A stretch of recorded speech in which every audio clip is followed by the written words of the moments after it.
Ruth chapitre 1, verset 16, la Bible dit,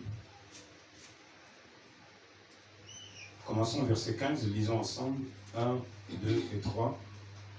Naomi dit à Ruth, voici, ta belle-sœur est retournée vers son peuple et vers ses dieux. Retourne comme ta belle-sœur. Ruth répondit, ne me presse pas de te laisser, de retourner loin de toi.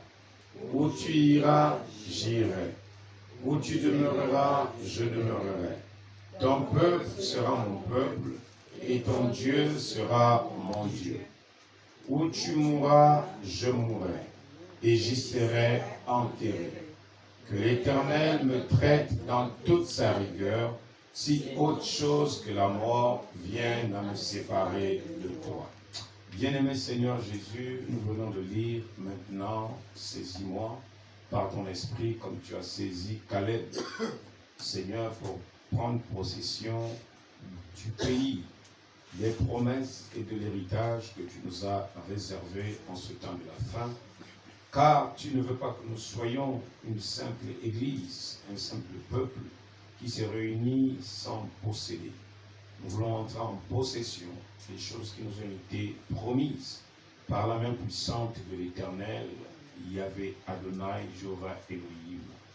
Bien-aimé Seigneur Jésus, nous étions étrangers aux alliances et aux promesses de Dieu, jusqu'au jour où tu vins, tu payas le prix pour nous racheter et faire de nous aussi, Seigneur, ô Dieu, une partie de ceux qui vont partager l'héritage céleste. Ainsi, Seigneur, sanctifie nos cœurs, nos âmes, nos vies, et transforme-nous, Seigneur, ô Dieu, de gloire en gloire, afin que l'épouse de Jésus-Christ que nous sommes, nous reflétions l'image de l'époux qui habite en nous. Ainsi, Éternel, au nom de Jésus-Christ, Seigneur, toi qui discernes les pensées, et révèle les secrets des cœurs, nous t'avons ainsi prié. Amen. Amen. Que Dieu vous bénisse. Asseyez-vous. J'espère que ça va pour tout le monde. Amen. Bien. Nous parlons de Ruth. Ruth, la Moabite, a eu 7 confessions et j'aimerais alors parler de donner louange à Dieu, gloire à Dieu. Pourquoi louange à Jésus? Louange à Jésus parce que toutes les Écritures parlent de Jésus, toutes les Écritures font allusion à Jésus et à son Église. Et aucune histoire de l'Ancien Testament ne fait mention d'autres personnes si ce n'est celui-là qui a payé le prix de la rédemption, qui nous a rachetés et qui a pourvu le moyen pour nous ramener à notre héritage perdu.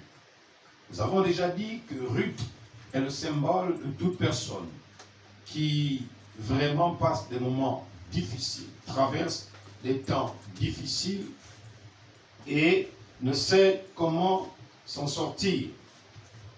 Et alors, dans ces moments et ces temps sombres, lugubres, ténébreux et difficiles, nous voulons, nous ici, essayer de prendre l'histoire de la sœur Ruth, si je peux l'appeler ainsi, pour nous approprier les quelques valeurs que nous pouvons ressortir pour faire de nous une Ruth moderne aujourd'hui. Ruth a existé. C'était l'épouse de notre frère, comment il s'appelait? Boaz. Et elle avait une belle-mère qui était la sœur Naomi. Et je ne voudrais pas revenir parce que ça va prendre du temps. Le temps est très court. J'aimerais dire que peu importe la situation que nous traversons, frère, c'est bon, tu peux laisser comme ça. Peu importe les difficultés par lesquelles nous traversons, il y a des confessions que nous sommes appelés à faire pour voir la main du Seigneur se manifester dans nos vies. Amen. Il y a des confessions. Et dans ces confessions, c'est dans ces confessions que Dieu nous accorde la victoire. Prenons Marc 11 pour montrer qu'il faut toujours confesser. Et c'est la confession qui amène la victoire. Marc 11. Si notre pasteur Steve peut nous prendre Marc 11.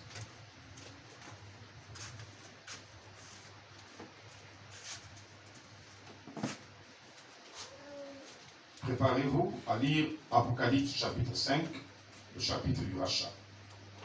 Donc Marc 11, sur la confession. Comment peut-on gagner et réussir dans la vie quand on traverse des moments difficiles? Marc chapitre 11. À partir du verset, là où il parle de si tu y a cette montagne, je crois verset 20 quelques.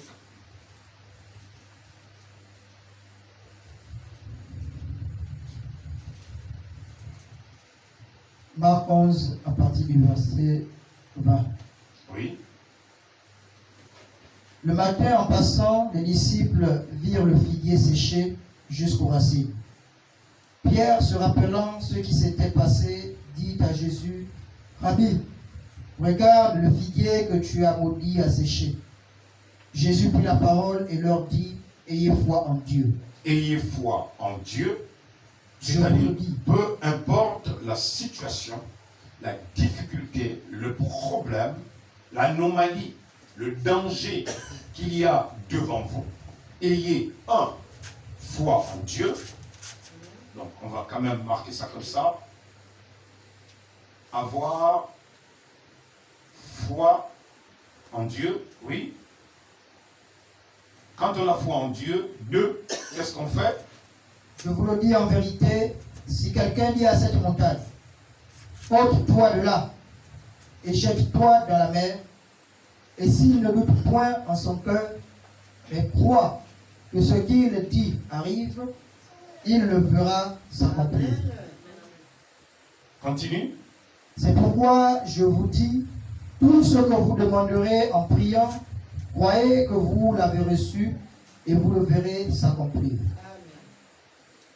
Et lorsque vous êtes debout faisant votre prière, si vous avez quelque chose contre quelqu'un, pardonnez, afin que votre Père qui est dans les cieux vous pardonne aussi vos offenses. Mais si vous ne pardonnez pas, votre Père qui est dans les cieux ne vous pardonnera pas non plus vos offenses. Ok, que Dieu te bénisse. Prends-nous Apocalypse 5. Ici, nous venons de lire Marc 11, à partir du verset 20, il est écrit que nous devons avoir foi en Dieu, car la confession personnelle que nous faisons par rapport aux problèmes, à l'obstacle, aux besoins, que nous émettons à Dieu par la prière, passe par l'étape du pardon. Donc tout ce que nous avons besoin, s'il y a un blocage quelque part, il faut que je vérifie si j'ai pardonné quelqu'un. Et au cas où je n'ai pas pardonné, ce que je demande à Dieu, malgré ma confession, la chose ne viendra pas. À ne pas se comparer avec d'autres qui maudissent, qui ont des cœurs mauvais et qui perçoivent et qui reçoivent des choses. Je vous ai dit que Ruth n'était pas comme les autres Moabites. Elle était une Ruth spéciale. Il y avait Orpa et Ruth, mais les deux étaient différentes. Donc chacun d'entre nous venons sur la terre avec une raison bien précise et un but bien spécial. Ne dis pas, mais les autres ont réussi même sans Dieu, malgré que leur cœur était mauvais. Toi, tu n'es pas les autres. Amen. Amen. Voilà, les autres ont enfanté, n'ont pas eu besoin de confesser. Les autres ont travaillé, n'ont pas eu besoin d'aller à l'église. Toi, tu n'es pas les autres. Amen. Amen. Ok, vas-y. Apocalypse 5. Oui. Puis je vis dans la main droite de celui qui était assis sur le trône un livre écrit en dedans et en dehors, scellé de 7 sceaux. Et je vis un ange puissant qui criait d'une voix forte, qui est digne d'ouvrir le livre et d'en rompre les sceaux. Et personne dans le ciel, ni sur la terre, ni sous la terre, ne put ouvrir le livre ni le regarder. Et je pleurais beaucoup de ce que personne ne fut trouvé digne d'ouvrir le livre ni de le regarder. Et l'un des vieillards me dit, ne pleure pas. Voici le lion de la tribu de Juda, le rejeton de David, a vaincu pour ouvrir le livre et ses 7 sceaux. Et je vis au milieu du trône et des 4 êtres vivants et au milieu des vieillards, un agneau qui était là comme immolé. Il avait 7 cornes et 7 yeux qui sont les 7 esprits de Dieu envoyés par toute la terre. Il vint et il prit le livre de la main droite de celui qui était assis sur le trône. Quand il eut pris le livre, les 4 êtres vivants et les 24 vieillards se prosternèrent devant l'agneau, tenant chacun une harpe, des coupes d'or remplies de parfums, qui sont les prières des saints. Et ils chantaient un cantique nouveau en disant, tu es digne de prendre le livre et d'en ouvrir les sceaux, car tu as été immolé et tu as racheté pour Dieu par ton sang. Tu as fait quoi? Racheté. D'accord. Pour Dieu. C'est ce qui m'intéresse. Tu as racheté pour Dieu. Pour Dieu. Par ton sang. Donc, je suis racheté pour Dieu. Donc, Jésus meurt pour me racheter pour Dieu.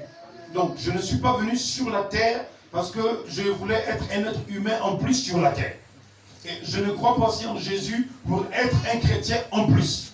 Non, je suis racheté pour Dieu. Et maintenant, dans le rachat, dans la loi du rachat, c'est ce que nous allons sortir avec Ruth, qu'est-ce qu'il y a à l'intérieur? Il y a les confessions. Donc, ce n'est pas parce que Jésus a versé le sang que les choses me seront données versées. Comme quelqu'un qui vient à la plage, on lui verse du poisson. Il n'a rien fait. Non. Dieu m'accorde d'entrer en possession de ce qui m'a été donné à cause du rachat, parce que j'ai été racheté pour Dieu, pour une cause. Et je n'ai pas besoin de revenir sur ce que Frère Branham m'a déjà dit. Il dit que nous avons été créés dans un but et pour un but. Dans un dessein bien précis, selon le plan et la volonté de Dieu. Donc, il ne faut pas que je joue dans mon christianisme comme dans la branche de quelqu'un qui s'en va à l'église, qui confesse être chrétien. C'est là où nous allons ressortir vraiment ce terme de confesser être chrétien. C'est quoi confesser être chrétien? C'est obtenir la faveur et la grâce de Dieu en fonction de ce qu'il a déterminé. Donc, je ne dois pas quitter la terre sans pourtant entrer en possession de ce que Dieu m'a déterminé. Et en plus de cela, les circonstances par lesquelles je traverse, les difficultés de la vie ne font pas obstacle au plan de Dieu. Amen. Au contraire, les épreuves et les difficultés manifestent la grâce de Dieu. Amen. Si dans l'Apocalypse, il y a un chapitre, et c'est le chapitre 5, et le chiffre 5 signifie quoi? La grâce. Donc, le rachat se trouve au chapitre 5 du livre du jugement, parce que l'Apocalypse signifie quoi en hébreu? Révélation. Sinon, dévoilement. Donc, l'Apocalypse dévoile quoi? Lorsque nous regardons l'Apocalypse, ça dévoile les manigances de Satan et la fin du diable. Mais ce n'est pas tout. Ça dévoile aussi la révélation des fils de Dieu qui ont été rachetés par le sang. Amen. Donc, si nous parlons du rachat de Ruth, je suis en train de vous montrer là ce soir, je ne vais pas me presser, je vais vous montrer qu'il y a un rachat plus grand que celui de Ruth. Amen. Mais regardez le petit rachat de la vie de Ruth n'est pas passé sans confession. Elle doit confesser des choses et sur la base de ce qu'elle confesse, Dieu lui accorde la confession de sa foi. Amen. Dieu n'a pas béni Ruth parce qu'elle s'appelait Ruth. Non. Il n'a pas si béni Ruth parce qu'elle a suivi Naomi. Non. Non, elle a déclaré des choses. Ça, bon. Et sur la base et la foi qu'elle avait en Dieu, c'est bien précis déjà que Jésus-Christ nous dise, il y a foi en Dieu. Amen. La première des choses que je vous disais, c'est que Ruth savait que son mari Macron lui avait parlé d'un Dieu puissant. Amen. Donc, elle était convaincue. Quant à ce niveau, Dieu pour elle, ce n'était pas une question à discuter. C'était réel. Donc, quel que soit le problème, Macron m'a dit que le Dieu des Hébreux est un Dieu qui répond aux situations difficiles. Amen. C'est un Dieu qui relève tous les défis. Amen. Il n'y a pas un défi que ce Dieu ne peut pas relever. Amen. Et quand on met foi en lui et on confesse des lèvres, la chose marche. Amen. Alléluia. Amen. C'est quoi? Comme quand Dieu créa les cieux et la terre, il y eut le premier jour, le deuxième, mais le septième jour, Dieu se reposa. Amen. Alléluia. Et vous avez remarqué que quand Dieu créa la terre, Dieu lui-même amène le monde de l'inexistence à l'existence par la confession. Amen. Que la terre soit et la terre fut. Amen. Amen. Amen. On peut dire ça? Amen. Dieu a confessé. Ça c'est bon. Non, rien n'arrive sans confession. Amen. Donc c'est ce que tu confesses, c'est ce que tu vois. Amen. C'est pourquoi arrêtez les frères et sœurs d'être négatifs. Amen. Même si ça ne marche pas, tu ne mens pas, dis ça marche. Amen. Même si la chose n'est pas encore là, dis le Seigneur m'a déjà accordé cela. Amen. Alléluia. Amen. Sinon Dieu serait un menteur. Mais Dieu n'est pas un menteur. Au commencement, Genèse 1, Dieu créa les cieux et la terre. La terre était informe et vide. Il y avait des ténèbres, c'est pas fini, hein? Des ténèbres à la surface de l'abîme. Et l'Esprit de Dieu se mouvait au-dessus des eaux. Oh, le verbe se mouvoir en français veut dire aller dans tous les sens. Un peu à peu près comme quand la colonne de feu apparaît dans nos vidéos. Qu'est-ce qu'elle fait? Elle s'émeut. Elle arrive à prendre tous les sens. Amen. C'est pas l'Esprit de Dieu se mouvait, l'Esprit de Dieu se baladait. Amen. Donc Dieu a pris plaisir pendant des milliards d'années. Parce que personne ne sait pendant combien de milliards d'années la terre existe. On connaît simplement l'existence d'Adam à nous. Je peux entendre la main. Mais quand Dieu créa la terre, combien de temps ça a pris pour que la terre vienne? Personne ne sait. Les scientifiques essayent de dater en milliards et milliards, mais ils ne sont pas précis. D'ailleurs, il n'était pas la création, et ce sont les incrédules. Amen. Mais Dieu va ordonner des choses. Dieu dit. Dieu fit quoi? Dieu quoi?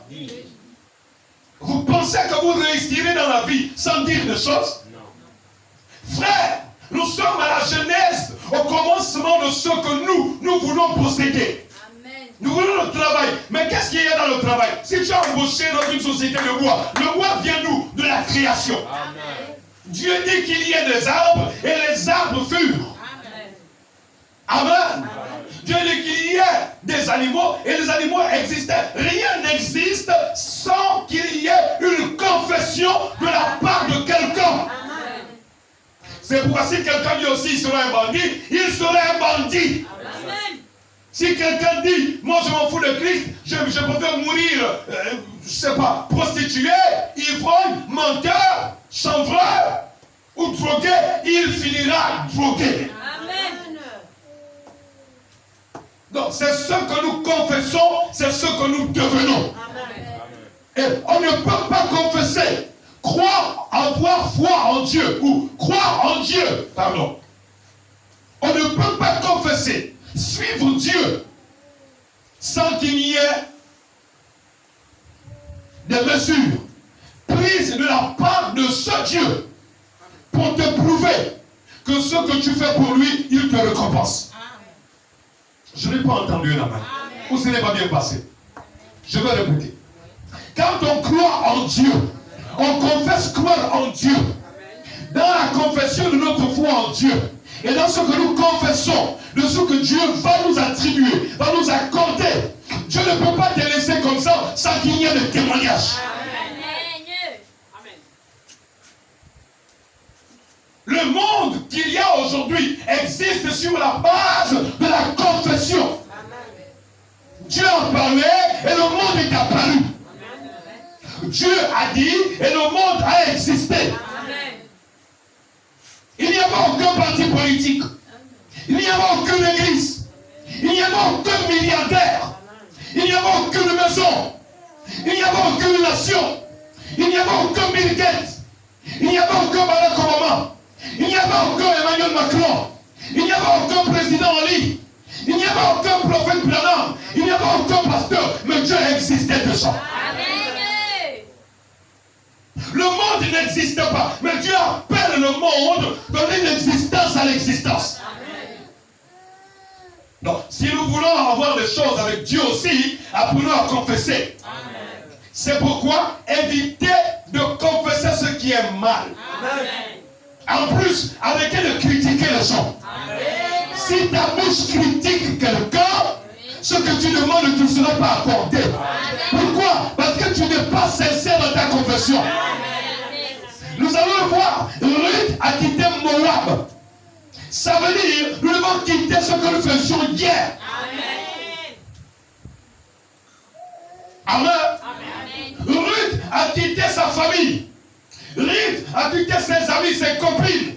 Ruth a quitté tout ce qu'elle aimait au pays de Moab pour suivre le Dieu d'Israël.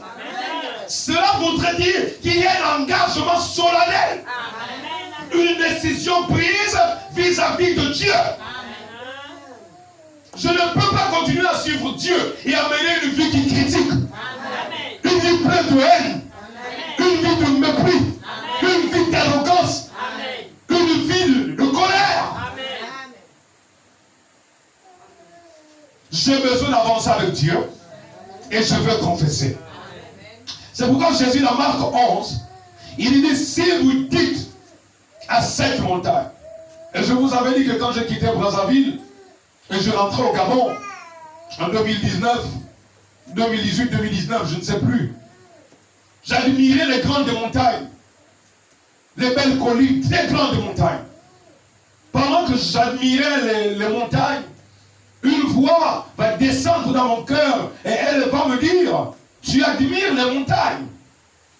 Il dit, mais est-ce que tu sais que ces montagnes que tu vois, cette masse informe et pleine, n'a pas été faite pour qu'elle monte sur vous. Mais vous, vous avez été fait pour surmonter les montagnes. Alors j'ai compris que, effectivement, plus nous roulons, il y avait des montagnes devant nous. Mais il fallait traverser ces montagnes pour voir les villages qu'il y a de l'autre côté. Donc, qui m'empêche de voir le village, c'est la montagne. Qui m'empêche de voir les gens de l'autre côté, c'est la montagne. En d'autres termes, je peux surmonter chaque obstacle de ma vie. Quand il dit, si vous dites à cette montagne, ça veut dire, tu peux dire à ton problème de dégager. Parce que la montagne, c'est quoi? C'est l'obstacle qui t'empêche d'aller toucher ce qui t'appartient. Peut-être c'est le travail.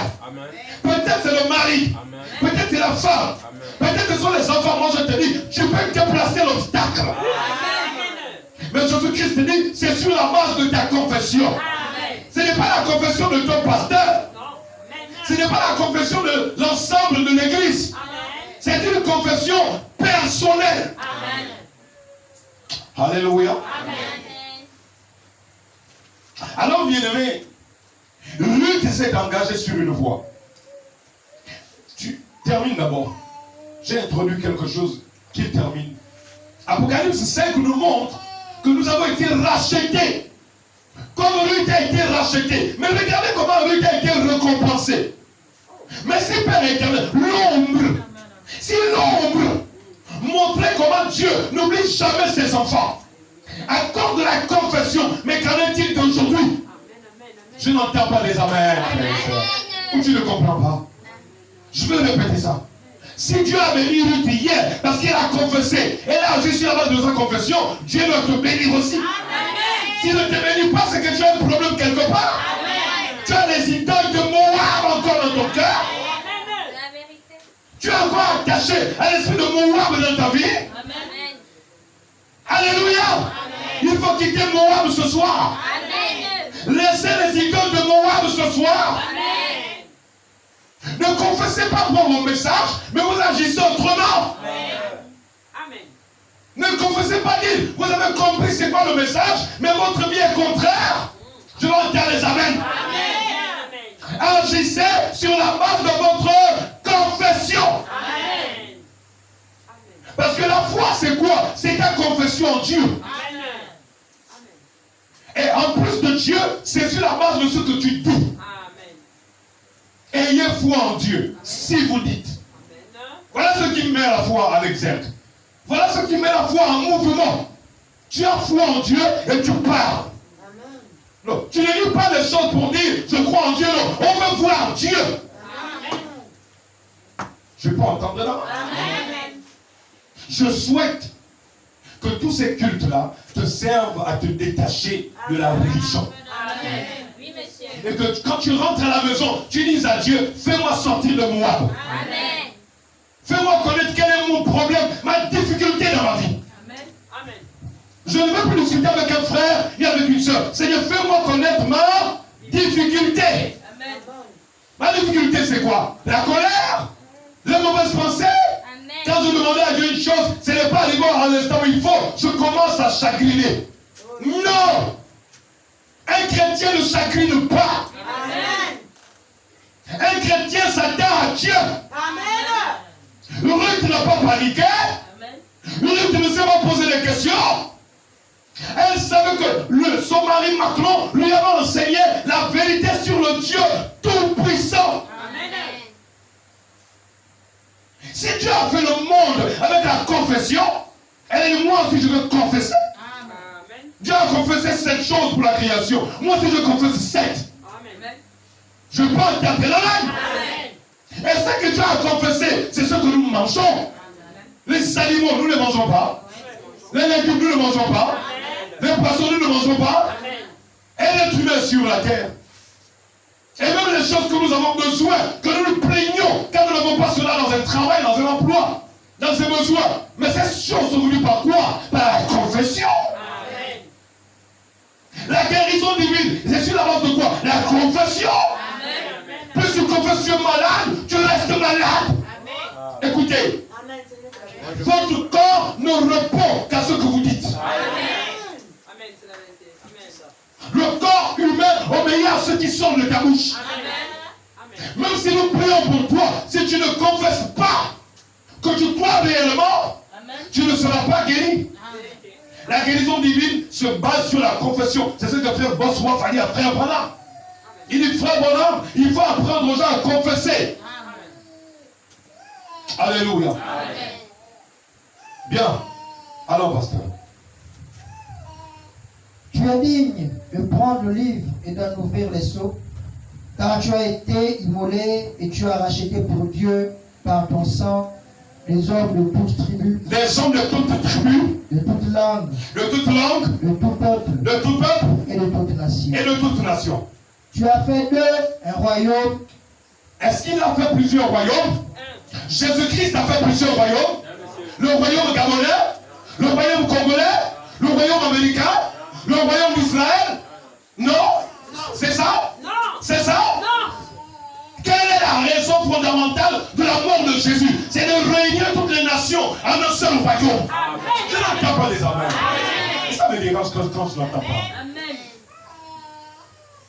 Pourquoi Dieu veut que nous confessions? C'est parce que nous faisons partie de son royaume. Amen. Et si nous faisons partie de son royaume, c'est qu'il y a des alliances dans lesquelles, par le sang de l'agneau de Dieu, Jésus-Christ, nous avons le droit de posséder. Amen. Mais pourquoi nous ne possédons pas? Parce que nous ne confessons pas. Amen.